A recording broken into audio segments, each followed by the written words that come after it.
नमस्ते दोस्तों। आज 13 अगस्त है और हम आज का दिन ऑर्गन डोनेशन डे के हिसाब से सेलिब्रेट करते हैं। तो क्यों ना आज हम कुछ ऑर्गन डोनेशन के बारे में जानें।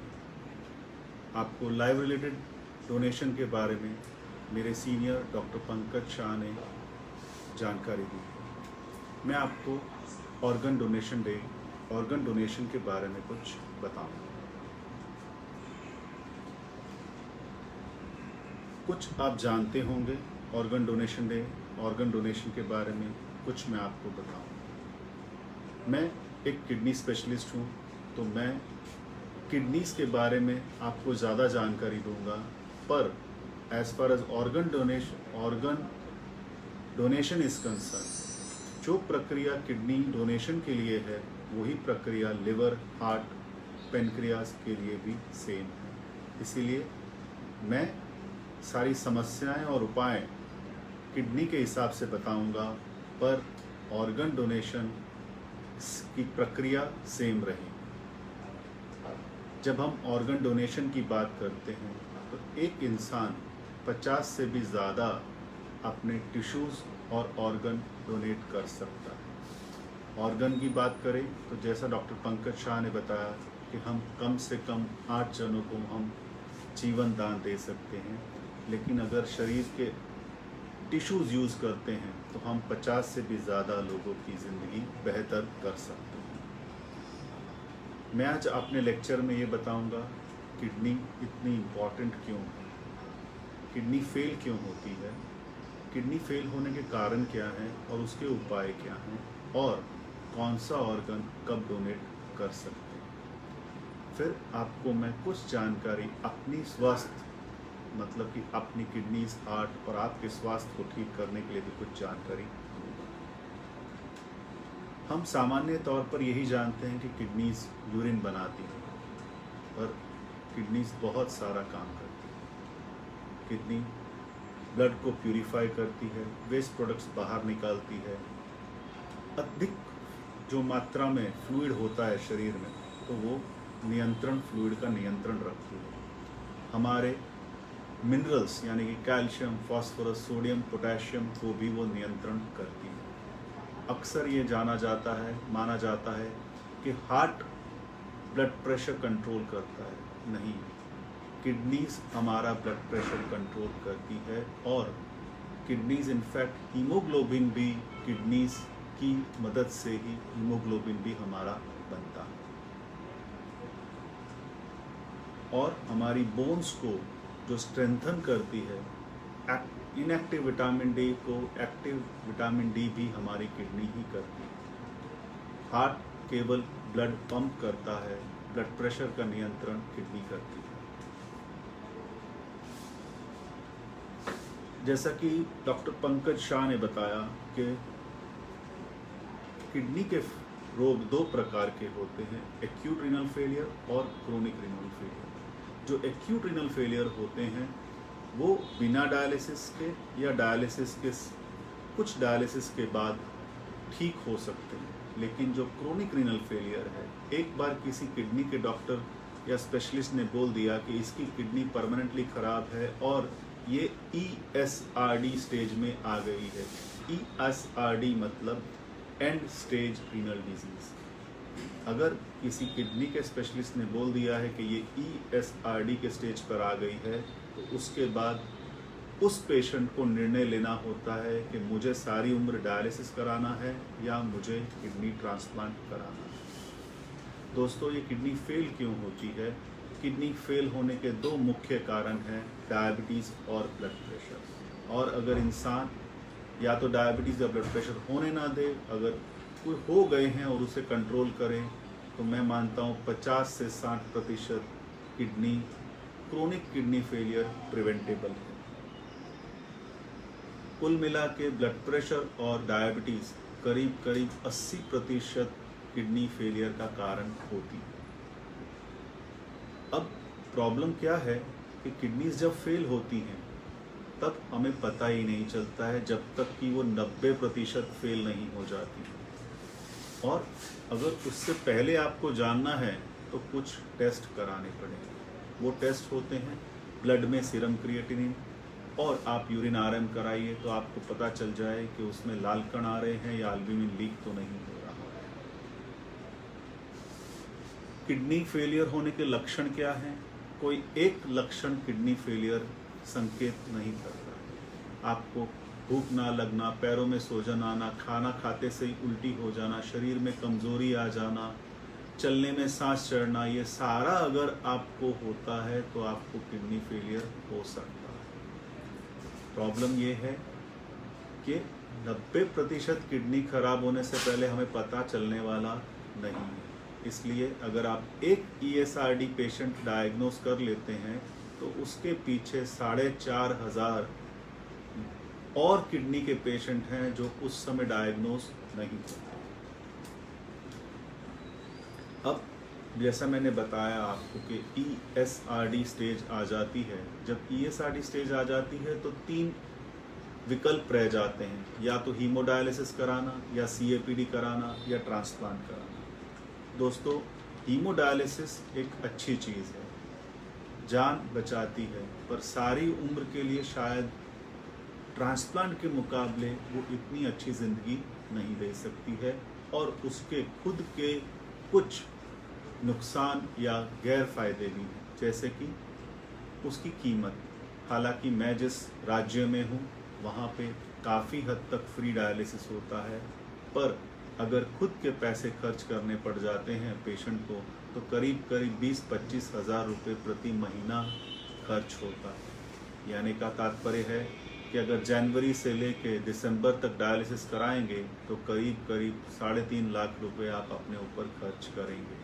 और अगर आपको 2020 का दिसंबर देखना है और 2021 का भी देखना है तो आपके पास 3.5 लाख रुपए और होने चाहिए, तभी आप 2021 का दिसंबर देख पाएंगे। समस्या अभी भी यही है कि सारे डायलिसिस सेंटर लगभग बड़े शहरों में हैं, छोटे शहरों में डायलिसिस सेंटर नहीं है। हम इतने पैसे खर्च करने के बाद भी पेशेंट सेल्फ डिपेंडेंट, आत्मनिर्भर नहीं होता है। किसी न किसी फैमिली मेंबर पर निर्भर रहना पड़ता है उसे, शारीरिक तौर पर भी और आर्थिक तौर पर भी, क्योंकि वो खुद अपना काम लगभग नहीं कर पाता है। और इस डायलिसिस के चलते हुए हेपेटाइटिस C और हेपेटाइटिस B वायरस भी फैल सकता है। दोस्तों, हम सबसे ज़्यादा डरते हैं हार्ट अटैक से, तो किडनी के पेशेंट को कम से कम 4 गुना रिस्क होता है हार्ट अटैक का as compare to general population. इसी तरह से PD एक अच्छा विकल्प है, लेकिन वो बहुत महंगा है, और हमारे भारत का जो टेम्परेचर है और ह्यूमिडिटी है उसके हिसाब से पेट में इन्फेक्शन होने का चांसेस काफ़ी होता है। इसलिए ट्रांसप्लांट, किडनी ट्रांसप्लांट ही किडनी फेलियर का सबसे उत्तम उपाय है। किसी भी मोडालिटी, कोई भी हम ट्रीटमेंट करते हैं तो उसके 4 गुण हम हमेशा देखते हैं कि उसको कराने से हमारी उम्र बढ़ती है कि नहीं बढ़ती है, क्वालिटी ऑफ लाइफ अच्छी होती है, कॉस्ट बेनिफिट रेशियो क्या है, और कॉम्प्लायंस क्या है। इन चारों को जब हम देखते हैं तो किडनी ट्रांसप्लांट ही सबसे बेहतर उपाय आता है हमारे सामने। अब प्रॉब्लम क्या है कि हमें पता है कि ये सबसे उत्तम उपाय है, पर फिर भी जितने भी किडनी के पेशेंट होते हैं उसमें केवल 2% ही किडनी ट्रांसप्लांट करा पाते हैं। इसका कारण क्या है? कारण है डोनर की कमी। अगर आप आंकड़े मेरे से मांगते हैं तो हर 16 मिनट में एक इंसान वेटिंग लिस्ट पर आ जाता है किडनी ट्रांसप्लांट में, और एक इंसान को कम से कम 1000 या 1200 दिन इंतज़ार करना पड़ता है किडनी ट्रांसप्लांट कराने का, अगर उसके घर में से कोई किडनी नहीं दे सकता है तो। और आज की डेट में हमारे यहाँ ट्रांसप्लांट होते हैं करीब पूरे भारत में लगभग 6000 या 7000 ट्रांसप्लांट होते हैं, और हमें चाहिए कितने? 3 लाख। तो आप ये मानो कि जो बाकी के 2,96,000 लोग हैं वो केवल किडनी नहीं मिलने के कारण बेचारे डायलिसिस पर रहना पड़ता है, और और एक आंकड़ा बताऊं आपको कि हम इस समय करीब 4:30 बजे हैं, लेकिन कल 4:30 बजे तक 15 लोग किसी न किसी कारणवश जिनको ऑर्गन चाहिए वो इस दुनिया में नहीं होंगे। ये नहीं है कि उन्हें कोई, ये 15 लोग उस कार एक्सीडेंट में मारे जाएंगे या उन्हें कोई मार दिया जाएगा या उनके पास पैसे नहीं होंगे। केवल एक कारण है कि उन्हें ऑर्गन ना मिलने के कारण उनकी मृत्यु हो जाती है। अब मैंने जैसे बताया 3 लाख पेशेंट हैं और ट्रांसप्लांट होते हैं सिर्फ 6,000 से 7,000। तो डिमांड और सप्लाई, जैसे कि कहते हैं कि ऑर्गन्स की कमी इतनी सारी है और ऑर्गन्स देने वाले बहुत कम हैं। अब ऑर्गन डोनेशन 2 प्रकार का होता है, एक लिविंग रिलेटेड डोनेशन और एक कैडेवर रिलेटेड। मैं कैडेवर का विस्तार से आपको बताऊंगा। लिविंग रिलेटेड डोनेशन बहुत अच्छा किडनी ट्रांसप्लांट या कोई भी ऑर्गन जो से आप किडनी ले सकते हैं, जैसे लिवर है, किडनी है, इसमें से तो आप ट्रांसप्लांट लिवर का एक टुकड़ा ले लिया, ट्रांसप्लांट हो गया, कि एक किडनी ले ली, ट्रांसप्लांट हो गया। लेकिन कई चीज़ें ऐसी हैं जैसे हार्ट है, पेनक्रियाज है, इसे तो सिर्फ कैडेवर से ही आपको मिल सकता है। रही बात किडनी की, मैं अगर फोकस करूं तो समस्या क्या है कि लिविंग डोनेशन में, लिविंग डोनेशन में एक है, आज का नारा क्या है हमारा भारत का, हम दो हमारे दो। और सरकार के नियम के हिसाब से हमारे पास डोनेशन कौन कर सकता है? माँ बाप कर सकते हैं, भाई बहन कर सकते हैं, बेटा बेटी कर सकते हैं और पत्नी कर सकती है। इसके अलावा हम डोनेशन कर नहीं सकते। और उसमें भी क्या होता है कि अगर मेल मेंबर की किडनी खराब हो जाती है तो फीमेल फिर भी आगे आ जाती है, लेकिन अगर पत्नी की किडनी खराब हुई तो अक्सर पति किडनी डोनेशन करते नहीं। हम आज जेंडर इक्वालिटी की बात करते हैं। मैं रातों रात इस सोच को मैं बदल नहीं पाऊंगा, भारत की सोच को या दुनिया में कहीं भी सोच को बदल नहीं पाऊंगा, लेकिन हाँ, मैं इतना ज़रूर कह सकता हूं कि जिन महिलाओं की भी किडनी खराब हुई है उन्हें भी पूरा हक है अच्छे जीवन का। दोस्तों, मैं जो अब समझाने जा रहा हूं, कैडेवर किसे कहते हैं, ब्रेन डेड किसे कहते हैं, वो आप अच्छे से ध्यान से सुन लीजिए कि यूजुअली हम डेथ को तब मानते हैं जब हमारा हृदय बंद पड़ जाता है।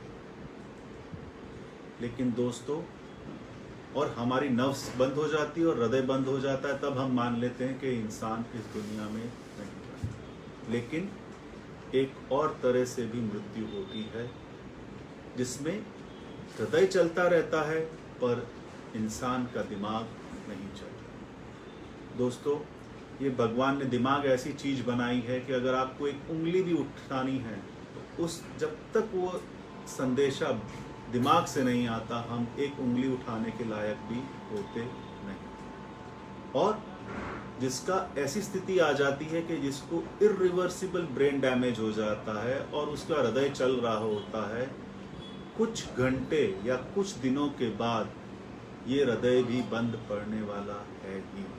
कहने का तात्पर्य है कि अगर कोई डॉक्टर किसी को ब्रेन डेड डिक्लेयर करता है तो अल्टीमेटली इस इंसान का भी हृदय बंद पड़ने वाला है ही।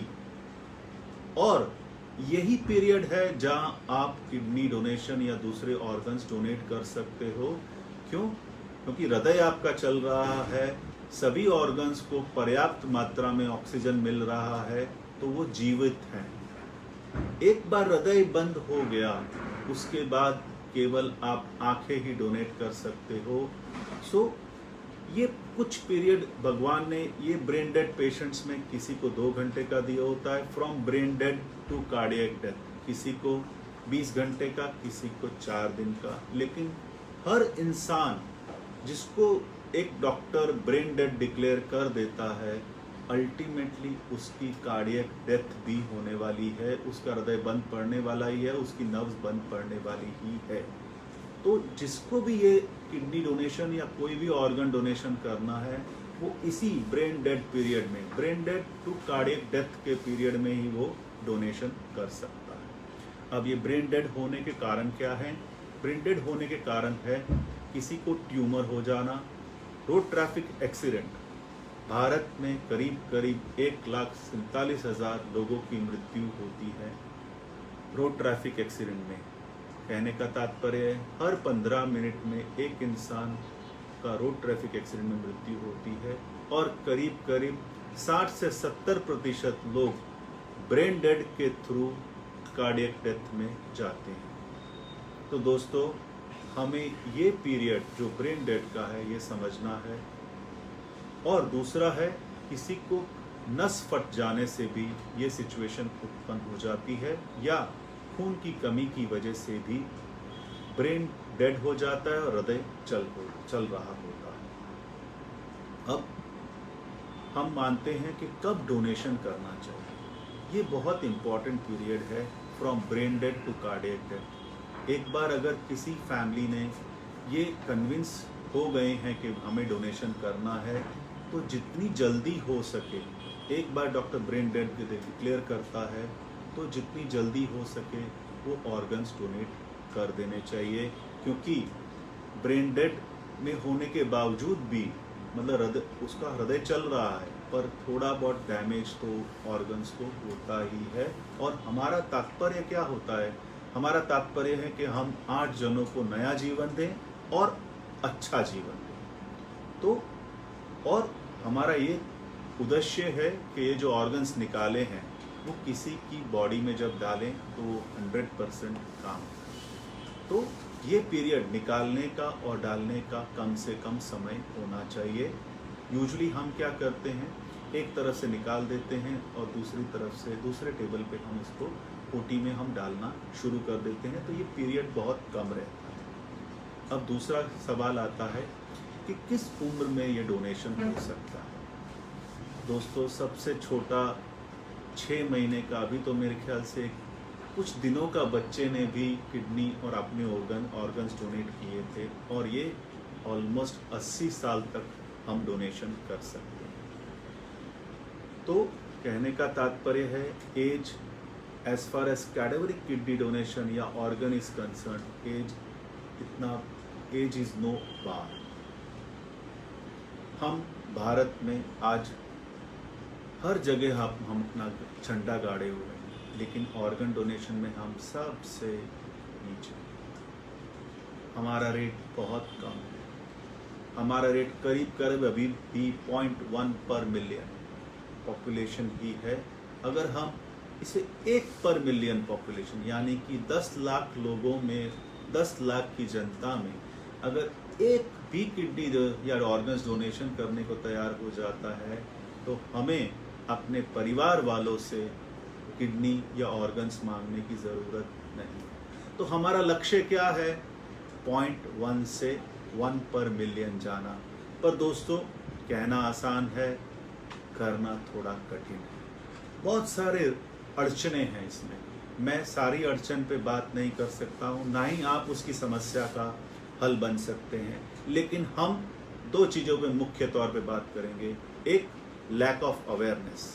जैसे कि आज आपको पता चला कि ब्रेन डेड क्या है। आज क्या है, हमारे पास एक मैसेज आता है, हम उसको कम से कम 15 या 20 जनों में जब तक हम फॉरवर्ड नहीं करते हैं तब तक हमें अच्छा महसूस नहीं होता है। तो मेरा यह क्या कहना है कि अगर आज आपको ऑर्गन डोनेशन के बारे में पता चला है, तो इस ऑर्गन डोनेशन डे पे आप अपना फ़र्ज़ समझ के, यही फ़र्ज़ समझिए कि मैंने इस डे पे मेरा फ़र्ज़ क्या है कि मैं कम से कम 15 जनों को ऑर्गन ब्रेन डेड क्या है वो मैं समझाऊं और इसको मैं फॉरवर्ड करूं। और मैं दूसरा जो ऑब्स्टिकल है, अड़चन है, timely declaration of brain dead. इसमें जब तक समाज में ये अवेयरनेस नहीं आ जाती ऑर्गन डोनेशन की, तब तक ये टाइमली डिक्लेरेशन होना थोड़ा सा मुश्किल है। पर हर दिन हर समय एक नई शुरुआत होती है, तो क्यों ना हम आज से आज के दिन हम ये प्रण लेते हैं कि भाई आज हम प्रण लेते हैं कि मैं आज से इस ऑर्गन डोनेशन अवेयरनेस में भाग लूँगा और मैं इस समस्या का एक हल का एक हिस्सा बनूंगा। अब वही मैं बता रहा हूँ कि हमको लगता है यार मैं क्या कर सकता हूँ, मैं तो डॉक्टर भी नहीं हूँ, मैं कैसे अवेयरनेस कर सकता हूँ। ऐसा नहीं, आप भी एक काम कर सकते हैं, आप एक डोनर कार्ड कर सकते हैं। आप अपने ड्राइविंग लाइसेंस में आप लिख सकते हैं कि मैं ऑर्गन डोनेशन के हित के बारे में सोचता हूँ और उसे एक अच्छी चीज़ मानता हूँ। और एक प्रण लेना ही होगा हमें आज, तो क्यों ना दोस्तों आज हम इस दिन एक प्रण लेते हैं। मैं डॉक्टर मनोज गुंबर, मैं आज से ऑर्गन डोनेशन अवेयरनेस पे जितना मेरे से हो पाएगा उतना मैं इस पे काम करूँगा। अगर हर इंसान सिर्फ इतना ही कर ले तो ये समस्या काफ़ी कम हो जाएगी। अच्छा दोस्तों, अगर सपना जी मुझे वक्त दें तो मैं थोड़ा सा हेल्थ के बारे में, इशू बारे में अगर कहना चाहूँगा। मैं कंटिन्यू करूँ? चलिए, देखिए दोस्तों, हमने अभी ये कैडेवर ऑर्गन डोनेशन की बात करी है, पर मैं रोड ट्रैफिक एक्सीडेंट के हित में नहीं। मैं ये चाहता हूँ दोस्तों कि आप जब भी 4 व्हीलर ड्राइव करें तो सीट बेल्ट पहने, और जब भी 2 व्हीलर पहने, 2 व्हीलर चलाएं तब हेलमेट जरूर पहने। हेलमेट पुलिस वाले के लिए नहीं, आप अपने लिए, अपने परिवार के लिए पहनिए। और एक जिम्मेदारी है हमारी, हमें अपनी हेल्थ की जिम्मेदारी है। उसी तरह आपको भी अपने ऑर्गन्स, भगवान ने ये शरीर बहुत अनमोल दिया है, हमें इसकी कदर करनी चाहिए। और अक्सर मैंने देखा है कि कुछ चीज़ें होती हैं ना, जब चली जाती हैं तो उसकी कीमत पता चलती है। दोस्तों, हेल्थ ऐसी चीज़ है, इंसान के पास अगर वेल्थ चली जाए ना, वो फिर से वो कमा सकता है, लेकिन अगर एक बार हेल्थ चली जाती है दोस्तों तो सारी वेल्थ बेकार हो जाती है। तो आप अपने रोगों को, आप अपने शरीर को निरोगी कैसे रख सकते हैं, उसके लिए आप वॉक करिए, आप अच्छा खाना खाइए, घर का बना हुआ गरम खाना खाइए, बाहर के पिज़्ज़ाज़ एंड बर्गर्स मत खाइए। आप अपने खाने में नमक कम करिए, और आप अपना ब्लड प्रेशर कम से कम साल में एक बार चेक कराइए। क्योंकि ये मानना गलत है कि मेरे को सिर दर्द होगी तभी मेरा ब्लड प्रेशर बढ़ेगा। दोस्तों, 90% लोगों को ब्लड प्रेशर होता है पर सिर दर्द या कोई लक्षण नहीं होते। उसी तरह जब तक आप शुगर टेस्ट नहीं कराएंगे आपको पता नहीं चलेगा कि आपको डायबिटीज़ है। आप अपना वेट नियंत्रण में रखिए और आप पर्याप्त मात्रा में पानी पीजिए। यदि आप स्मोकिंग करते हैं तो प्लीज़ स्मोकिंग छोड़ दीजिए, और दर्द की गोली से परहेज करें। भगवान ने ये अनमोल शरीर दिया गया है तो एक संकेत है, पेन एक संकेत है। जैसे आपको अगर हार्ट अटैक आने वाला है तो आपको पेन होती है। अगर आप इसी हार्ट अटैक को एक पेन किलर से दबा देंगे तो आपको तकलीफ ज़्यादा होगी। उसी तरह शरीर के किसी भी अंग में अगर आपको दर्द हो रही है तो उसका क्योर करिए, उसको दवाई लेने से दबाइए नहीं। और दूसरी बात, जैसे मैंने आपको बताया कि 90% किडनी खराब होने से पहले आपको पता नहीं चलने वाला कि आपको किडनी की बीमारी है या नहीं है। तो यदि आपको डायबिटीज़ है, ब्लड प्रेशर है, आपको स्टोन की बीमारी है, या आपको एक वारसागत रोग है किडनी का आपके फैमिली में, तो प्लीज़ आप कल ही जाके क्रिएटिनिन और यूरिन आरएम ज़रूर चेक कराइए, ताकि आपको पता चले कि आपकी किडनी सुरक्षित है या नहीं है। दूसरी बात, खुदा न खास्ता कि किसी वजह से आपकी किडनी पर असर आ गया है तो आप किडनी के स्पेशलिस्ट से मिलिए, वो अभी भी इस किडनी की उम्र आओ बढ़ा सकता है। अब आप कहेंगे कि हर इंसान को क्रिएटिनिन कराना चाहिए। हर इंसान को क्रिएटिनिन कराने की ज़रूरत नहीं है, लेकिन अगर आपको डायबिटीज़ है, ब्लड प्रेशर है, अगर आपको ओवरवेट है, या आपको स्टोन है या फैमिली डिजीज़ है किडनी की, तो आप ज़रूर क्रिएटिनिन कराइए। और दूसरी बात, अगर आपको डायबिटीज़ हो गया है तो ये मत सोचिए कि मेरा शुगर 300 रहता है लेकिन मुझे कुछ नहीं होता है। दोस्तों, डायबिटीज़ एक स्वीट पॉइजन है, वो अपना असर कुछ सालों या कुछ डिकेड बाद दिखाता है, और जब वो दिखाता है तो ऊपर से लेके सिर से लेके पैर तक सभी अंग बेकार हो जाते हैं।